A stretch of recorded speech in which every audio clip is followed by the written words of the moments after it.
Bismillahirrahmanirrahim. Alhamdulillahirabbil alamin. Allahumma shalli wa sallim ala sayyidina Muhammad wa ala ali sayyidina Muhammad wa ala ta'ala wa ta'ala wa nafa'a wal intifa' wa tadakkur wa tadhkir wal ifada wal istifada wal hath ala tamassuk bi kitabillah wa sunnati rasulih wa du'a ila al-huda wa dalala ala al-khair ibtigha'a wajhillah wa mardatihi wa qurbihi wa thawabihi subhanahu wa ta'ala. Alhamdulillah, kita lanjutkan kajian kitab Minhajul Aqidin karya Imam Al-Ghazali. Terakhir pembahasan kita masalah khauf, ya. Kita di dalam mendekatkan diri kepada Allah Subhanahu wa taala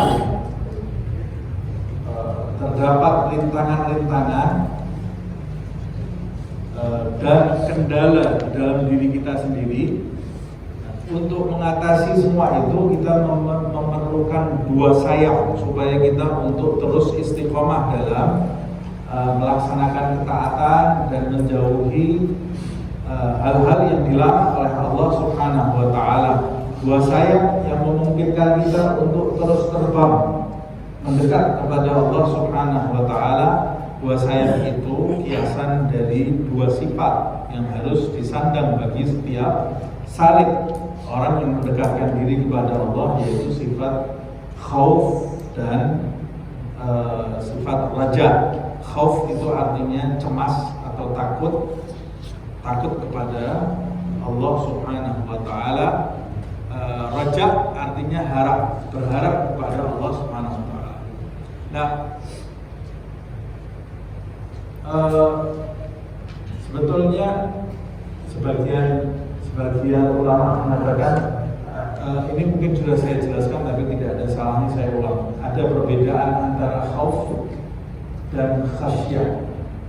Kalau khauf itu rasa takut kepada ancaman Allah Subhanahu wa taala, azab Allah Subhanahu wa taala, siksa kubur. Tapi kalau khasyah itu lebih dekat kepada takut dalam arti ketundukan kepada Allah Subhanahu wa taala. Khasyah itu di atas dari khauf. Nah, yang sudah kita bahas adalah khauf. Imam Ghazali menjelaskan kenapa seseorang itu harus memiliki rasa takut. Ya, kata Imam Ghazali, sebab pertama, rasa takut itu bisa mencegah seseorang dari perbuatan maksiat yang tidak diridhoi oleh Allah Subhanahu wa taala. Yang kedua, rasa takut itu bermanfaat, bisa menghapus bangga diri yang ada di dalam diri orang-orang yang taat kepada Allah. Rasa takut itu berguna untuk orang yang bermaksiat. Bagaimana ketika kita membayangkan balasan Allah, api neraka Allah Subhanahu wa taala? Orang ahli maksiat ketika membayangkan itu mulai menyandang rasa takut di dalam dirinya, maka rasa takut itu bisa menjauhkan dia dari perbuatan maksiat. Rasa takut itu juga bisa menyelamatkan orang-orang yang taat dari hal-hal yang bisa membinasakan amalnya, memupuskan amalnya. Apa yang memupuskan amal itu? Bangga diri, sombong terhadap amal taat yang dia lakukan, itu bisa memupuskan amal taat kita. Nah, itu juga bisa dicegah dengan rasa takut seperti yang sudah kita bahas pada pertemuan yang lalu. Nah, kemudian di samping rasa takut, raja. Ini kita akan masuk ke pembahasan berikutnya, yaitu pembahasan ar-raja. Qala al-mu'allif wa nafa'ana bihi fid dharain, amin. Wa amma ar-raja'u fa innama yalzimuka istish'aruhu li amrayn. Sedangkan sifat raja atau mengharap kepada Allah Subhanahu wa taala itu penting bagimu untuk merasakan sifat ini, menyandang sifat ini karena dua alasan. Ahaduhuma, alasan yang pertama adalah lil ba'thi 'ala ta'at, untuk menimbulkan keinginan beramal taat. Jadi orang kalau mau timbul motivasi dalam dirinya untuk melakukan amal taat, ya dia perlu sifat raja ini, sifat harap. Ya, kalau tidak ada harapan dia tidak hidup. Orang kalau mengarungi kehidupan ini tidak punya harapan apa-apa, ya dia tidak mungkin berbuat apa-apa, tidak ada motivasi bagi dirinya untuk berbuat apa-apa. Orang itu termotivasi melakukan sesuatu ketika dia punya harapan di depan. Nah, sama seperti itu, ketika kita mau melakukan amal taat yang bisa mendatangkan ridha Allah Subhanahu wa Ta'ala, maka kita perlu juga memotivasi diri kita apa yang kita harapkan dari amal taat ini. Nah, ini akan dijelaskan oleh Al-Imam Ghazali. Wa dzalika annal khaira sajilun. Kenapa sih orang untuk melakukan amal taat itu kok perlu motivasi?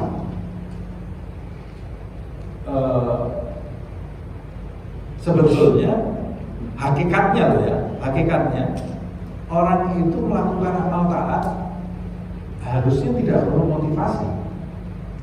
Hakikatnya, kenapa? Ya karena dia tahu hidupnya dia ini pemberian dari Allah Subhanahu wa Ta'ala. Tidak ada yang lebih baik di alam semesta ini kepada dirinya melebihi Allah Subhanahu wa Ta'ala. Oksigen yang setiap saat dia hirup dari Allah Subhanahu wa Ta'ala, mata, telinga, mulut, semuanya pemberian dari Allah Subhanahu wa Ta'ala. Melalui ini saja, kalau kita membayangkan nikmatnya Allah Subhanahu wa Ta'ala, harusnya kita itu beramal taat yang mendatangkan keridhaan Allah tanpa motivasi. Coba kalau kita ada orang yang setiap hari memperhatikan hidup kita, disuplai makan kita, disuplai uang kita, pajak kita dibayar, listrik kita dibayar setiap hari tanpa kita meminta. Orang yang dermawan ini terus memperhatikan kehidupan kita. Kira-kira kita perlu motivasi untuk berterima kasih kepada orang ini atau tidak? Tidak perlu. Ini sudah bawaan kita pasti, wah kita akan menghargai orang ini, kita pasti akan berterima kasih. Dia ngomong apa aja, kita pasti turut omongannya. Karena ini orang baiknya luar biasa kepada diri kita. Baik sekali orang ini kepada kita. Nah, kalau kepada manusia kita bisa seperti itu, bagaimana kepada Allah Subhanahu wa Ta'ala yang nikmatnya, kata Allah, wa in ta'uddu ni'matallah la tuhsuha. Kalau kamu mencoba menghitung nikmatnya Allah ini, kamu gagal dalam menghitung. Tidak bisa, karena terlampau banyak nikmat yang diturunkan oleh Allah Subhanahu wa Ta'ala ke dalam diri kita. Plus, ini kita baru membahas nikmat. Bagaimana kita bisa harus dimotivasi untuk mendapatkan kenikmatan yang dijanjikan oleh Allah nanti di akhirat, mendapatkan keabadian, kesenangan yang abadi, kebahagiaan yang abadi, sehat yang abadi, plus di surga nanti kita dihujani dengan kenikmatan yang abadi yang tidak ada celahnya sedikit pun. Allah menjanjikan orang-orang yang beramal taat nanti di depan, di kemudian hari, dia akan mendapat surga, dan janjinya Allah itu adalah janji yang paling pasti. Selain Allah Subhanahu wa Ta'ala mungkin meleset. Kalau kita kerja di muka bumi ini, kemudian dijanjikan oleh satu orang kaya, kamu kerja dari pagi sampai malam, nanti saya bayar 2 kali lipat. Kita bisa langsung tidak perlu motivasi lagi, cuma ucapan orang itu kita bisa kerja non-stop karena kita mengharapkan hasil dari orang itu. Bagaimana janjinya Allah Subhanahu wa Ta'ala kok tidak menggerakkan kita untuk beramal taat? Padahal Allah menjanjikan orang yang amal taat itu pasti akan mendapatkan kebahagiaan yang hakiki. Kalau kebahagiaan dunia ini semu, kenikmatan dunia semu. Kita makan sesuatu yang enak di dunia ini, rasanya cuma sebentar, plus makanannya semua datangnya penyakit. Coba kalau kita suka satu makanan, kita makan terus jadi penyakit. Itu kenikmatan dunia. Kenikmatan akhirat tidak seperti itu. Kenikmatan akhirat itu tidak ada celahnya, tidak ada kurangnya sama sekali. Dan untuk mendapatkan kenikmatan dunia, kita tidak perlu motivasi mengejar kenikmatan dunia. Justru untuk kenikmatan akhirat yang hakiki, kenapa kita perlu motivasi? Faham maksud saya? Harusnya, hakikatnya, kalau orang berakal, dia tidak perlu motivasi. Cuma ada permasalahan di dalam diri kita, sehingga kita ini perlu motivasi untuk mengejar kenikmatan akhirat. Apa masalahnya? Kata Imam Al-Ghazali, annal khair sakit. Ada masalah. Kenapa? Kok saya perlu dimotivasi dengan harapan-harapan? Kata Imam Al-Ghazali, karena perbuatan baik itu berat untuk orang seperti kita. Orang yang kita ini belum berakal, ya. Kalau orang yang berakal, yang menyadari betul, ya dia amal khair itu, perbuatan baik itu buat dia menjadi ringan. Tapi karena kita ini tidak tahu tujuan hidup, amal baik itu jadi berat. Seperti anak disuruh sekolah tanpa dijelaskan apa sih faedahnya sekolah. Sekolah itu jadi berat. Sekolah itu setiap hari jadi berat untuk dia. Kenapa kok berat? Karena dia tak paham apa manfaatnya sekolah ini. Tapi ada satu anak yang paham, pikirannya ke depan, cerdas anak ini. Dia paham, dia ini harus sekolah untuk masa depannya. Sekolah itu jadi ringan buat dia. Dia akan melalui itu. Seperti apa kendala yang di depannya, dia akan jalani itu, harus saya jalani demi masa depan saya. Tapi kalau dia nggak paham, ya sekolah itu perlu motivasi, perlu disuruh oleh orang tuanya, perlu didorong oleh orang tuanya. Sama seperti itu. Kita lihat ada hamba yang menjalani ibadah itu dengan bahagia. Tapi itu sedikit, karena itu hamba-hamba yang berakal. Kita lihat orang-orang soleh, para aulia, orang-orang yang memiliki kedudukan di sisi Allah Subhanahu Wa Taala. Pernah di satu masa ada satu murid tanya kepada gurunya, ya Ustadz ini orang soleh punya kedudukan tinggi di sisi Allah Subhanahu Wa Taala. Dia kalau malam hari berdiri dia sholat sampai subuh. Berdiri di malam itu sholat sampai adzan subuh. Kata muridnya, Ustaz, tidak capek sholat seperti ini? Kata Ustaznya, oh ya, nanti jawabannya nanti saya berikan ke kamu setelah ini. Ini saya ada undangan pernikahan, ayo kita hadir bareng-bareng dulu undangan pernikahan. Nanti di undangan pernikahan itu saya akan jawab. Sampai di undangan pernikahan itu ada undangan pernikahan orang pedalaman, itu kan pakai nari-nari, pakai ini. Ustaznya tanya, itu kamu lihat ada orang nari-nari di situ? Iya, ada orang nari-nari. Dia kalau nari sampai kapan? Dia nari sampai pagi, Ustaz, kalau nari. Kalau orang Jawa Tengah itu zaman dulu dia, kalau ada perkawinan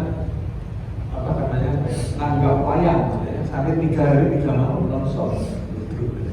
Nah, Jawa Timur ludruk, nanggap kadang-kadang sampai 3 hari 3 malam ditonton orang-orang itu 3 hari 3 malam. Kok enggak capek nonton wayang atau ludruk itu 3 hari 3 malam? Kalau di Arab sana nari dari malam itu sampai pagi. Ustaznya tanya, ini nari-nari nih sampai kapan? Sampai pagi, Ustaz. Nggak capek dia nari sampai pagi. Dan mereka kok capek, dia bahagia. Dia itu nari sama ketawa-ketawa, bahagia dia. Nah sama itu, orang yang nanggap wayang, nanggap ludruk itu kok nggak capek depan itu. Dan dia nontonnya sama bahagia. Kalau zaman sekarang kan anak sekarang nonton film episode sampai 20 sampai 30 di depan TV, kadang-kadang maraton nontonnya dari Isya sampai subuh nonton. Kok nggak capek kamu nonton film? Lagi baca teks lagi. Kok nggak capek kamu nonton film itu? Kata muridnya, dia bahagia, gembira dia nonton film dengan gembira, nonton ludruk, nonton wayang, nari, itu dia dengan gembira kata Ustaznya. Nah itu jawaban dari pertanyaan kamu tadi. Apa maksudnya? Saya itu kegembiraan saya sholat. Saya itu waktu sholat, saya gembira. Jadi saya tidak merasakan capek. Ini orang berakal. Nah tapi kan orang berakal itu sedikit.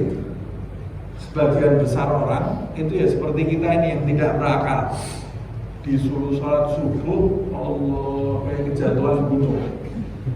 Disuruh sholat subuh seperti kejatuhan gunung. Alarmnya sudah setengah jam bunyi sama dia, tidak dengar dia.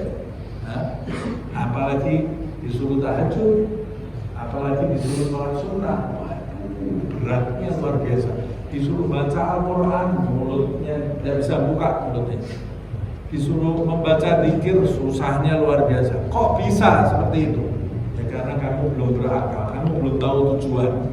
Makanya segala amal taat yang harus kamu kerjakan itu menjadi berat. Menjadi berat. Nah, makanya kamu perlu motivasi.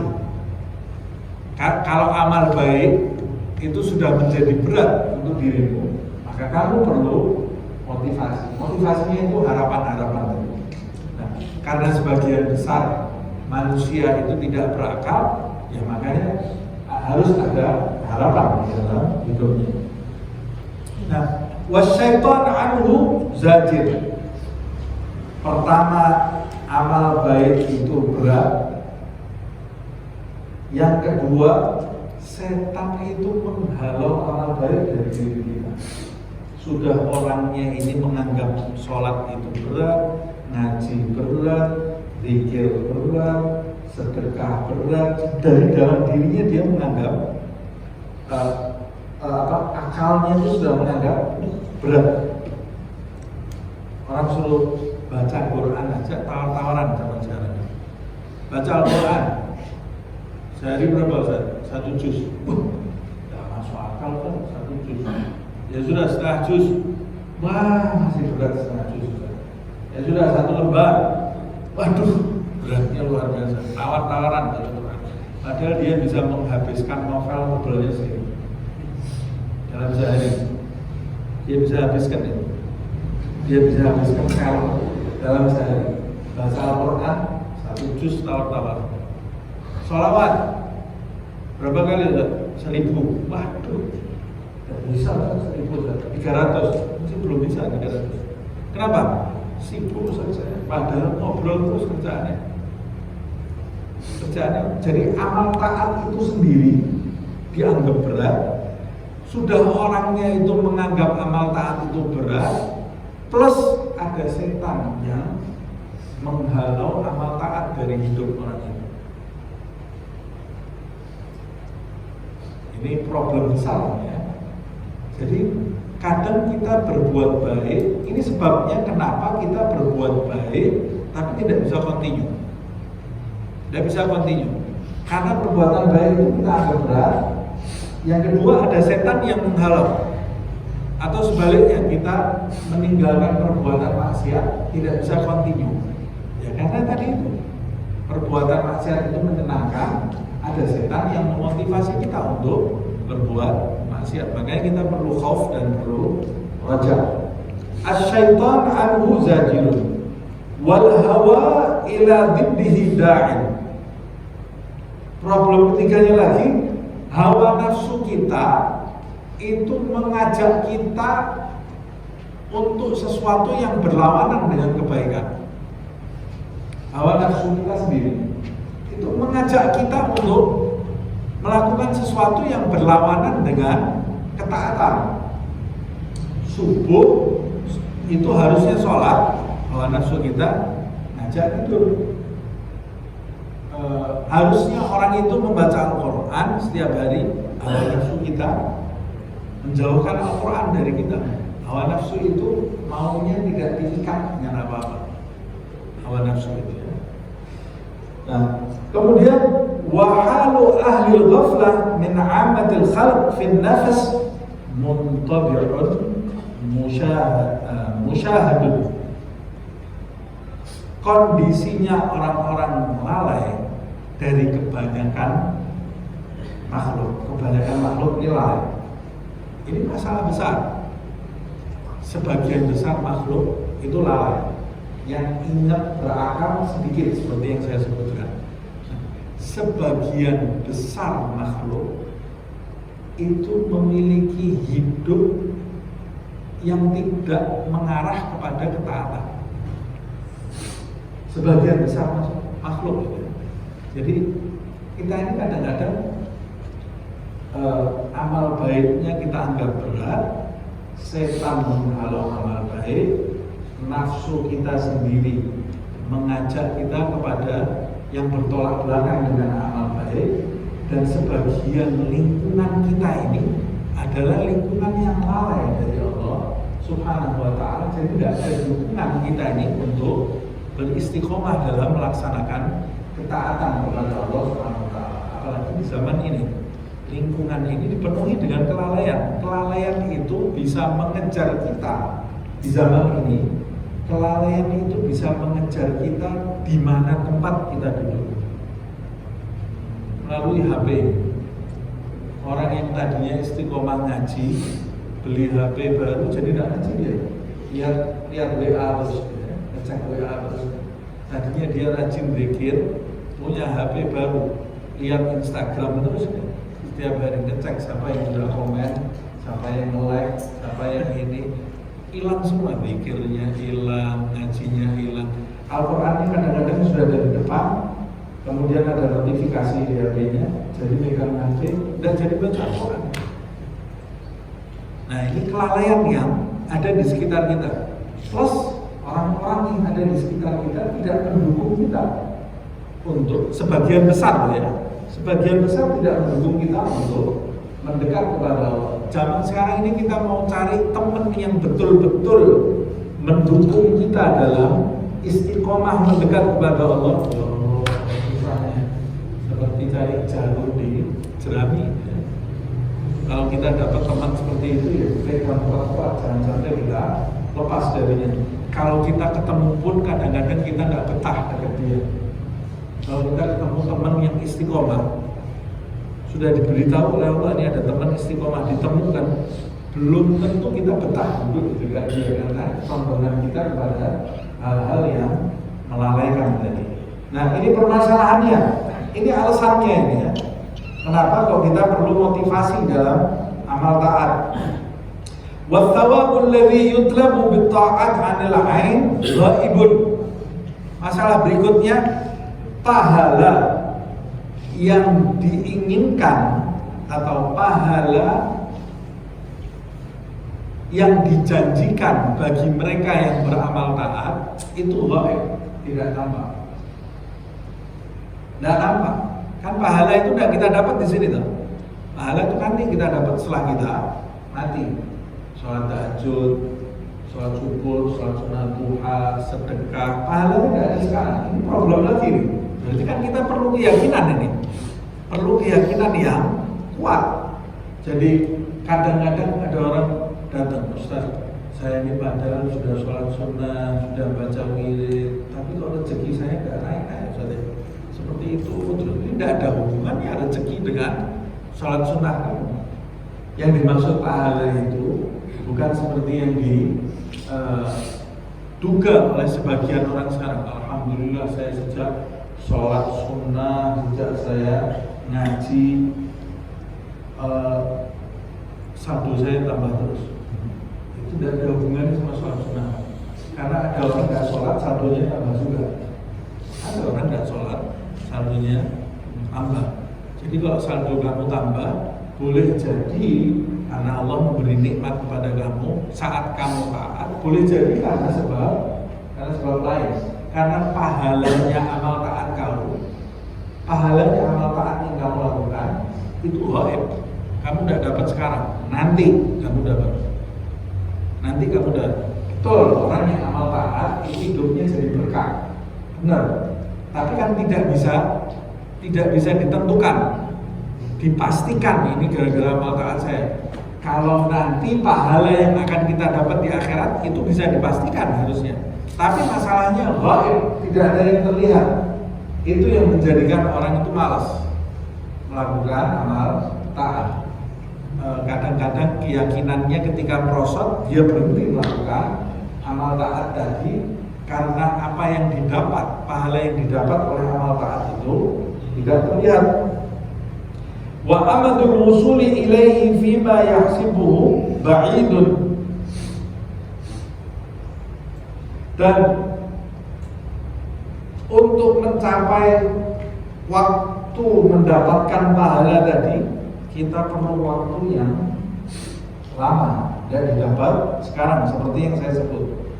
Wa idza kana al-hal ala hadhihi al-hala, jika kondisinya seperti ini, kondisinya manusia ini yang lalai ini seperti ini, amal baiknya berat, setan mengganggu, hawa nafsu mengajak kepada lawan dari amal taat tadi.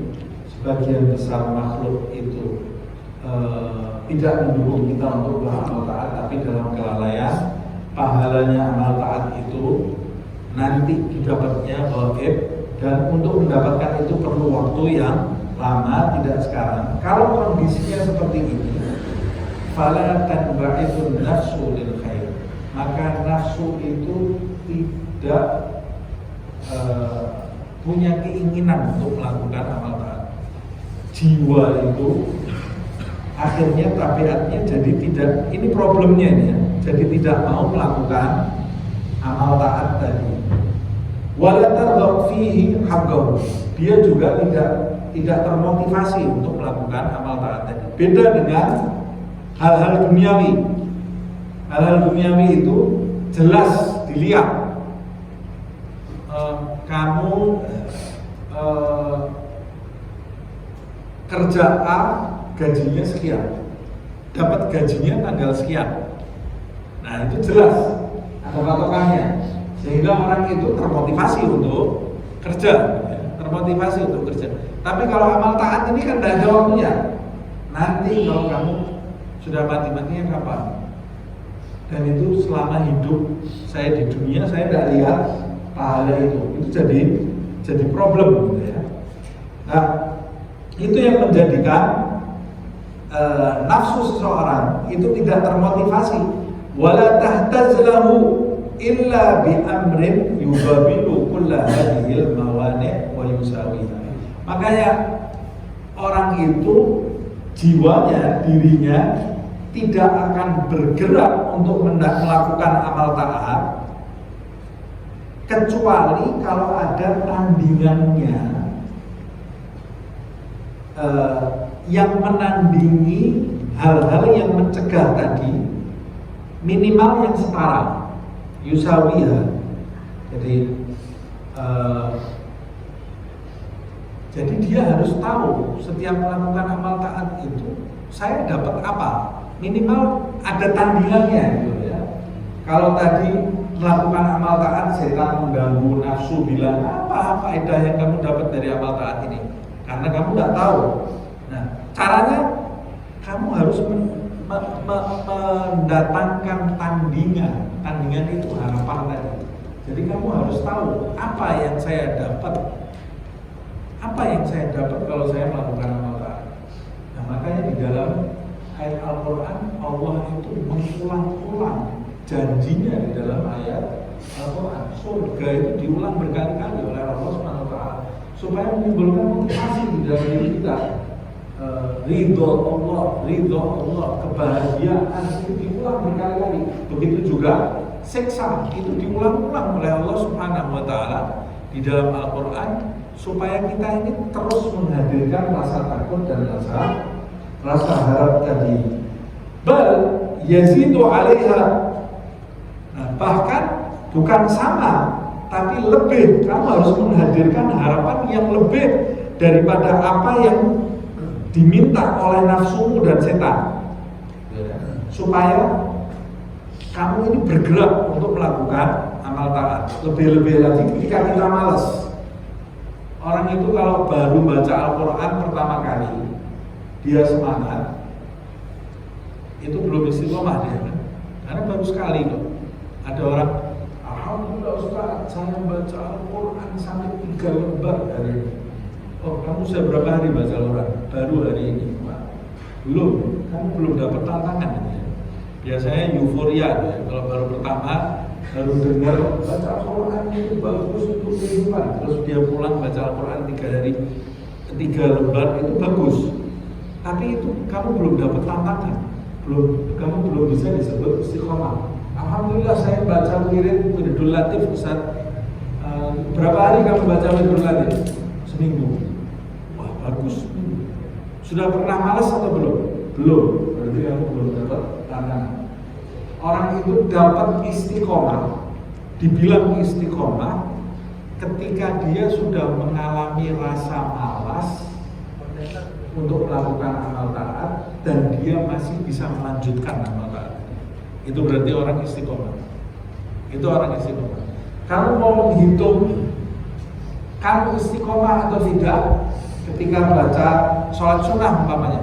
Saya sholat sunnah qobliyah atau ba'diyah saya lakukan mulai hari ini. Semangat hari ini kok. Besok masih semangat. Besok masih semangat. Besoknya lagi mulai ada rasa malas atau mulai tambah kesibukan kamu, sehingga kamu harus memilih bagaimana saya lakukan dan saya lakukan. Kalau kamu tetap melakukan, itu berarti kamu menang. Kamu menang. Nah, pada saat datangnya malas, jadi motivasi ini diperlukan untuk membangkitkan seseorang untuk melakukan amal taat. Dan pada saat dia sudah melakukan amal taat ini, motivasi ini tetap diperlukan ketika rasa malas hinggap di dalam dirinya, ingin menghentikan amal yang sudah dia lakukan. Jadi ini penting sekali ya. Wadzalikal amru huwa ar-raja al-qawi fi rahmatillah ta'ala wa at-targhib al-baligh fi husni thawabihi wa karimi ajrihi. Nah, motivasi yang bisa melawan segala hal yang tidak baik tadi, yang mau menghentikan kita dalam melakukan amal taat itu. Motivasi itu apa? Motivasi itu adalah harapan yang kuat terhadap rahmat Allah. Kalau kita punya harapan yang kuat terhadap rahmat Allah Subhanahu wa taala. Yang kedua, wat-targhibul baligh fi husni thawabihi wa karimi ajrihi, dan keinginan yang besar terhadap pahala dan balasan kebaikan dari Allah Subhanahu wa taala. Jadi yang memotivasi orang itu adalah harapan. Harapannya kepada apa? Harapannya kepada rahmat Allah, pahala dan balasan kebaikan dari Allah. Kalau kita sudah punya keinginan yang kuat terhadap rahmat Allah, terhadap pahala dari Allah dan balasan kebaikan dari Allah, maka 3 hal ini bisa memotivasi kita untuk melakukan amal taat dan menyelamatkan kita dari gangguan saat kita melakukan amal taat itu, sehingga kita bisa terus istiqomah. Nah, caranya menguatkan, caranya menimbulkan keinginan yang kuat terhadap rahmat, ini masalah keyakinan. Masalah keyakinan, nah kita harus sering merenung, membandingkan antara rahmat Allah, pahalanya dengan hal-hal hina yang didapatkan di dunia ini, mana yang seharusnya lebih kita kejar. Dan nanti Imam Ghazali akan mengarahkan kita ke hal itu. Nah, saya lanjutkan sedikit ini. Walaqad qala Syekhuna rahimahullah, guru besar kami, semoga Allah merahmatinya, dia berkata, kata Imam Al-Ghazali, al-huznu, kesedihan, yang na'u minat ta'am, kesedihan itu mencegah orang dari mencicipi makanan. Harusnya kalau disuguhi makanan yang enak, kita perlu motivasi untuk makan. Ada makanan enak, kebuli atau gadu-gadu atau makanan yang lezat sekali di depan kita, yang kita suka, disuguhkan di depan kita. Kita perlu motivasi untuk berhenti makan, bukan untuk makan. Tidak perlu dimotivasi. Kalau ada orang bilang silakan makan, jangan malu-malu. Tidak malu, saya enaknya luar biasa. Tidak perlu motivasi kita untuk makan. Tapi ketika kita sedih itu kan bisa macam-macam. Dengar uangnya hilang berapa juta, atau kendaraannya hilang, atau orang yang dia cintai sedang sakit, atau dirinya sedang sakit, sedih orang. Ada makanan enak di depannya, dia jadi tidak berasa sama sekali. Jadi perlu motivasi untuk makan, didorong, makan, jangan nggak makan. Nanti kalau kamu nggak makan, kamu sakit. Nah, perlu dimotivasi dia, karena ada penyakitnya. Kata beliau, al-huznu, rasa sedih, yang nak minat ta'am, mencegah orang dari mencicipi makanan. Wal khauf, rasa takut, yang nak minat junun, rasa takut itu akan mencegah orang dari berbuat dosa. Orang untuk berbuat dosa perlu dimotivasi, tidak perlu. Dosa itu sesuai sekali dengan hawa nafsu. Tapi ada yang bisa menjadikan orang itu tidak suka dengan dosa, tidak berhasrat lagi. Apa itu? Al-khauf. Kalau orang dihinggapi rasa takut di dalam dirinya, ada dosa yang biasa dia lakukan saja, dia bisa menghindar. Makanya untuk menghindari dosa kita perlu rasa khauf dan takut. Waraja yugawi ala ta'at, sedangkan sifat harap atau rasa harap memperkuat seseorang, minat seseorang untuk melakukan amal taat.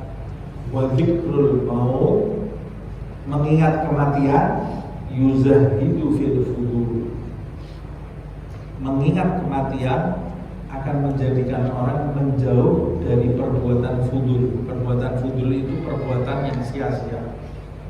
Jadi ini dia mengajarkan, kalau kamu mau tercegah dari perbuatan dosa, maka kamu harus punya rasa khauf, takut. Kalau kamu mau memiliki semangat yang kuat dalam beramal, maka kamu harus punya rasa harap. Kalau kamu mau bebas dari perbuatan yang sia-sia, maka kamu harus sering-sering mengingat kematian. Karena orang kalau ingat kematian, dia tidak punya waktu lagi untuk berbuat yang sia-sia, apalagi yang diharapkan oleh Allah Subhanahu wa Ta'ala. Ini alasan kenapa kita ini harus memiliki sifat harap. Ini alasan yang pertama. Insya Allah kita lanjutkan di pertemuan yang akan datang. Alasan yang kedua, kenapa kita harus memiliki rasa harap dalam melakukan kepada Allah Subhanahu wa Ta'ala. Wallahu a'lam bishawab. Ya Rabbana a'tarafna bi annana i'tarafna wa annana asrafna ala ladha asrafna fatub alaina tawbah taghsil li kulli hawbah wastur lana awrati wa amin rawati waghfir li walidina rabbi wa mauludina wal ahli wal ikhwani سائر الخلان وكل ذي محبة أو جيرة أو صحبة والمسلمين أجمعين آمين ربي اسمع فضلا وجودا منا لا باكتساب منا بالمصطفى رسولي نرضى بكل سوري بالمصطفى رسولي نرضى بكل سوري بالمصطفى رسولي نرضى بكل سوري صلى وسلم ربي عليه عند الحب وآله وصحبه عداد طش الصبح والحمد لله في البر والتناهي. Nanti kita akan belajar sampai separah apa rasa khauf dan rasa raja itu. Untuk orang-orang yang tulus dalam beribadah, rasa takut itu harus sebanding dengan rasa harap, harus sebanding. Tapi untuk kata Imam Abdullah bin Al-Haddad di dalam kitab An-Nasihat Diniyah, untuk orang yang tahu dirinya ini gemar berbuat maksiat, rasa khaufnya harus lebih besar daripada rasa harap, harus lebih dibesarkan dari rasa harap. Tapi untuk orang yang sakit keras, sakit yang mendekati kematian, rasa harap harus lebih besar daripada rasa khauf, supaya dia nanti kalau mati dalam keadaan berprasangka baik kepada Allah SWT. Begitu juga orang tua. Orang tua itu rasa harapnya harus lebih besar daripada rasa khauf. Wallahu a'lam bishawab. Subhanallahumma wa bihamdika asyhadu an la ilaha illa anta astaghfiruka wa atubu ilaik. Wassalamu alaikum warahmatullahi wabarakatuh.